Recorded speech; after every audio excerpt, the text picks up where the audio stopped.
नमस्कार, जनवार्तामध्ये आपणा सर्वांचं स्वागत। प्रथम पाहूया ठळक बातम्या।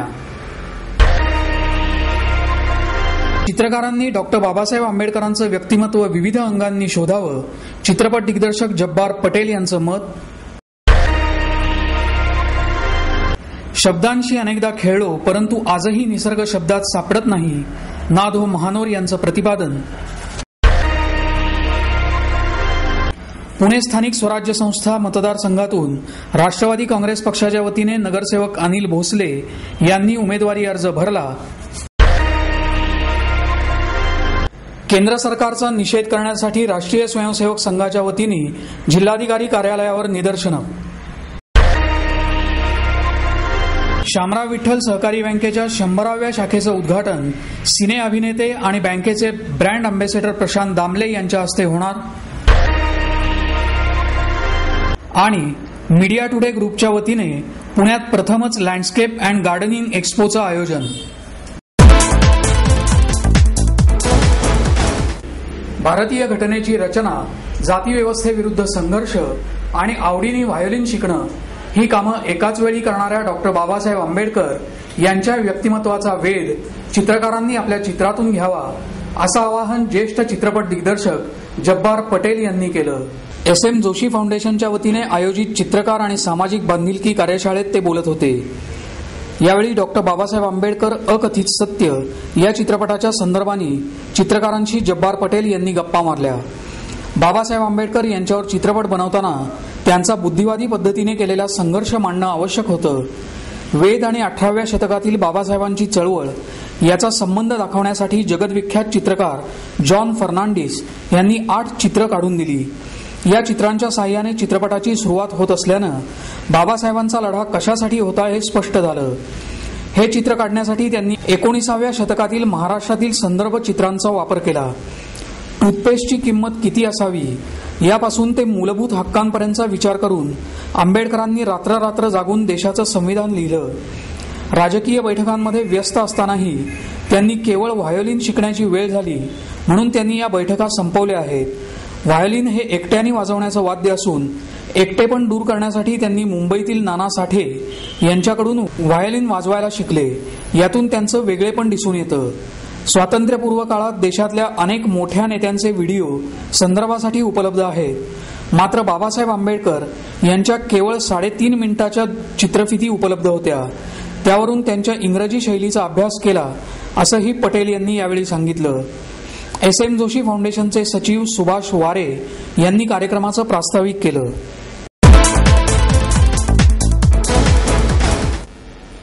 शब्दांशी अनेकदा खेळूनही शब्दात निसर्ग सापडला नाही, अशी भावना निसर्गकवी ना.धो. महानोर यांनी व्यक्त केली। पु ल देशपांडे यांच्या स्मृतीनिमित्त आशय सांस्कृतिक आणि परांजपे स्कीम्सतर्फे आयोजित पुलोत्सवात ना.धो. महानोर यांना डॉक्टर श्रद्धानंद ठाकूर यांच्या हस्ते पु ल स्मृती सन्मान प्रदान करण्यात आला। त्यावेळी ते बोलत होते। यावेळी सुलोचनाबाई महानोर, महोत्सवाचे संयोजक वीरेंद्र चित्राव, सतीश जकातदार आदी मान्यवर उपस्थित होते। यावेळी बोलताना महानोर पुढे म्हणाले की माझी कविता मातीशी नातं सांगत तिची गोष्ट सांगणारी आहे। आयुष्यात आलेल्या अनेक खाचखळग्यातून उभं राहण्याचं बळ मला कवितेने दिलं। पु ल देशपांडे यांनी सदैव पाठीवर हात ठेवून धीर दिल्याने सामान्य शेतकऱ्याचा साहित्यिक मी होऊ शकलो। जे सुंदर आहे ते आत्मसात करण्याचं आणि जे कुरूप आहे ते मोडून टाकण्याची शिकवण मला पुलंनी दिली। त्यांच्या शिकवणुकीची शिदोरी घेऊनच मी कवितेला निसर्गाशी जोडत गेलो आणि लोकांसमोर मांडत गेलो, परंतु इतक्या वर्षानंतरही निसर्ग कवितेत सापडत नाही, अशी भावना महानोर यांनी यावेळी व्यक्त केली। सत्कार समारंभानंतर ना.धो. महानोर यांच्या कवितांवर आधारित चंद्रकांत काळे दिग्दर्शित पक्षांचे लक्ष थवे हा कार्यक्रम सादर झाला। अभिनेत्री शर्वरी जमेनीस, सुप्रिया चित्राव, गायिका सुवर्णा माटेगावकर, प्राची दुबळे, मैत्रिणी बर्वे, क्षितिजा गोडवे आदी कलाकार या कार्यक्रमात सहभागी झाले होते। विवेक परांजपे, राजू जवळकर, नितीन शिंदे, अभय इंगळे, पराग माटेगावकर यांनी त्यांना साथसंगत केली।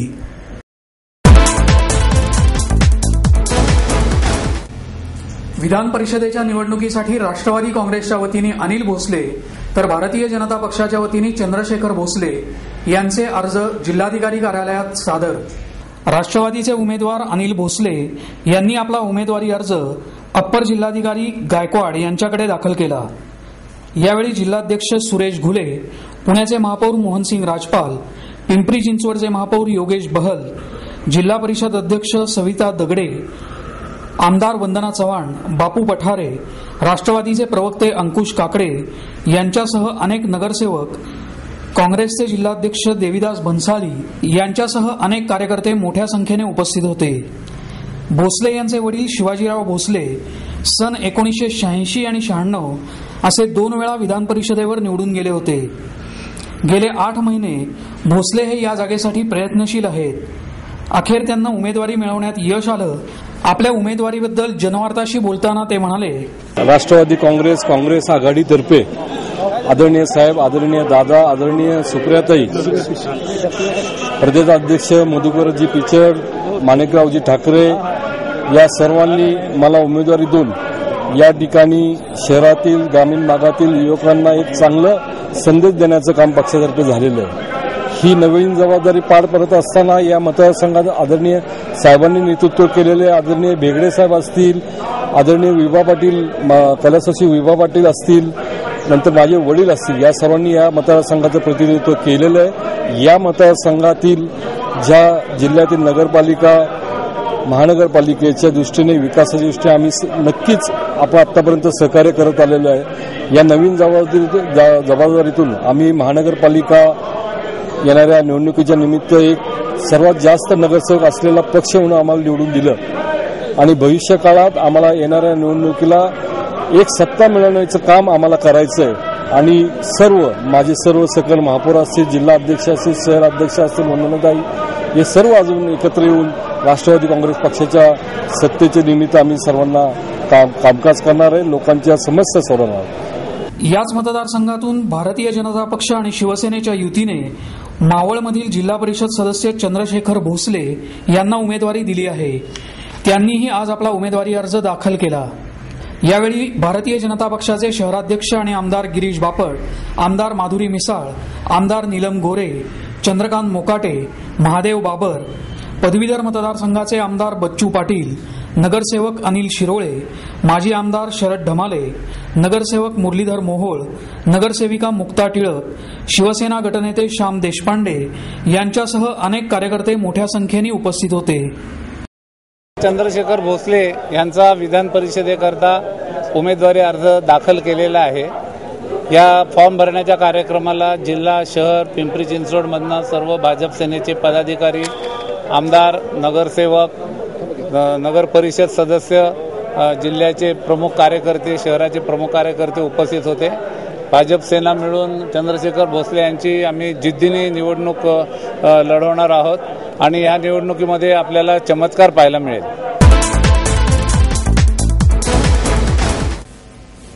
राष्ट्रीय स्वयंसेवक संघ आणि हिंदुत्ववादी संघटनांना बदनाम करण्याच्या कारस्थानाचा आरोप करून राष्ट्रीय स्वयंसेवक संघाच्या वतीने जिल्हाधिकारी कार्यालयासमोर निदर्शनं करण्यात आली। जिल्हाधिकारी कार्यालयावर प्रांत सहसंघचालक यांच्या नेतृत्वाखाली निदर्शनं करण्यात आली। यावेळी मोहनराव शेटे, शरद गंजीवाले, सुभाष इनामदार, भास्कर चिल्लाळ, अॅडव्होकेट प्रशांत यादव, मंगलाताई कांबळे, विनायकराव थोरात, लतीफ मखदूम आदींसह भाजप नगरसेवक आणि कार्यकर्ते मोठ्या संख्येने उपस्थित होते। हिंदुत्वाची प्रतिमा डागाळण्यासाठी हा जो प्रयत्न चालू आहे त्याचा देशपांडे यावेळी बोलताना म्हणाले की मतपेटीवर डोळा ठेवून हिंदू विरोधी कारस्थान राजकारणात केलं जात आहे। वास्तविक निदर्शनं करणं हे संघाचं काम नाही, परंतु हिंदूही एकत्र येऊ शकतात हे दाखवण्यासाठी या कार्यक्रमाचं आयोजन केलं आहे, असंही ते म्हणाले। हिंदू दहशतवाद, भगवा दहशतवाद असे शब्द वापरून संपूर्ण हिंदू समाजाला बदनाम करण्याचं कारस्थान केंद्र शासन करत आहे। अशा सरकारचा तीव्र शब्दात निषेध करणं आवश्यक असल्याचंही देशपांडे यांनी यावेळी नमूद केलं।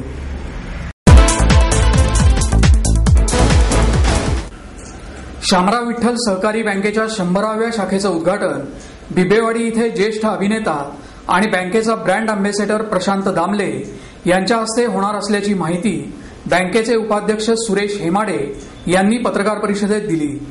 या पत्रकार परिषदेला बँकेचे अध्यक्ष NS राव, मुख्य कार्यकारी अधिकारी श्रीनिवास जोशी, समीर बाविस्कर आदी मान्यवर उपस्थित होते.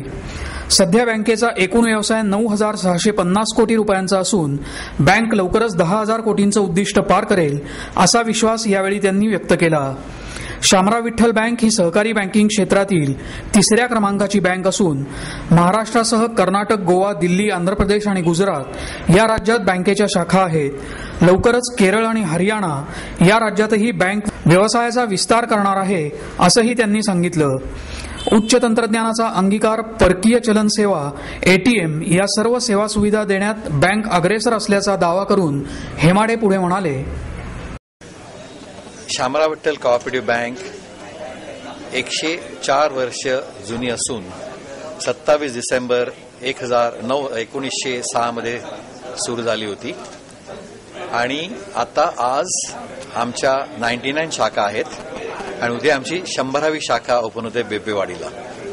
आणि मुद्दामून आम्ही बेबेवाडीला शाखा 100वी करायचं ठरवलं कारण पुणेमध्ये जे कल्चर आहे, कोऑपरेटिव्ह कल्चर आहे आणि जे पुण्यामध्ये चालतं त्याला आम्हाला पुण्याला जास्तीत जास्त आम्हाला त्यांना हे द्यायचं करायचं होतं. म्हणून आम्ही मुद्दामून इकडे मुंबईत न करता पुण्यात केलेलं आहे. आपली 10,000 ची फिगर आमची डिसेंबरमध्ये टोटल बिझनेसची होणार आहे. ती आम्ही मुंबईत करणार आहोत. आम्हाला एक प्रश्न होता की ती मुंबईत करायची का पुण्यामध्ये करायची किंवा कुठे करायची. म्हणून आम्ही ठरवलं की 100 इथे करायची ब्रांच आणि 10,000 crores जे आम्ही अचीव्ह करणार होतो डिसेंबरमध्ये ते डिसेंबरमध्ये मुंबईमध्ये करायचं सेलिब्रेशन करायचं ठरवलेलं आहे. आमच्या एकंदर शाखा 105 होणार आहेत डिसेंबरपर्यंत आणि एकंदर एम्प्लॉईज आहेत 1,300 एम्प्लॉईज आहेत आणि NPAs आमचे 3% NPAs आहेत आणि 0% net NPAs 0%, gross NPAs 3%, 1,300 employees. शाखा तुम्हाला सांगितलं 72 शाखा ह्या महाराष्ट्रामध्ये आहेत आणि 7 स्टेटमध्ये आहेत. महाराष्ट्र, कर्नाटका, गुजरात, आंध्र प्रदेश, गोवा, दिल्ली, तामिळनाडू आणि याच्या पुढे आम्ही मध्य प्रदेशमध्ये, हरियाणामध्ये आणि केरळामध्ये ब्रांचेस काढायचा विचार चाललेला आहे. इनऑर्गॅनिक ग्रोथ पण आम्ही करणार आहोत. 5 बँका आम्ही ऑलरेडी घेतलेल्या आहेत. त्या 5 वर्षामध्ये अजून सुद्धा आम्ही लहान लहान कोऑपरेटिव्ह बँक ज्या आहेत हिंदुस्थानात आहेत त्या पण आमच्या घ्यायची तयारी चाललेली आहे आणि 5 वर्षांनी आमचा टोटल टर्नओव्हर 40,000 कोटी व्हायचा आमचा प्रयत्न चालू आहे आणि त्याप्रमाणे आम्हाला 30% आम्हाला दरवर्षी इन्क्रीज करावं लागेल. त्यामुळे आम्हाला इनऑर्गॅनिक ग्रोथ पण करावं लागेल आणि 1,700 एम्प्लॉईज होतील त्यावेळी आणि हा आमचा प्लॅन आहे. आणि तेव्हा आम्ही नंबर 2 बँक होऊ. आज आम्ही नंबर 3 आहोत पण तेव्हा आम्ही नंबर 2 होऊ असं आमचं टार्गेट ठेवलेलं आहे.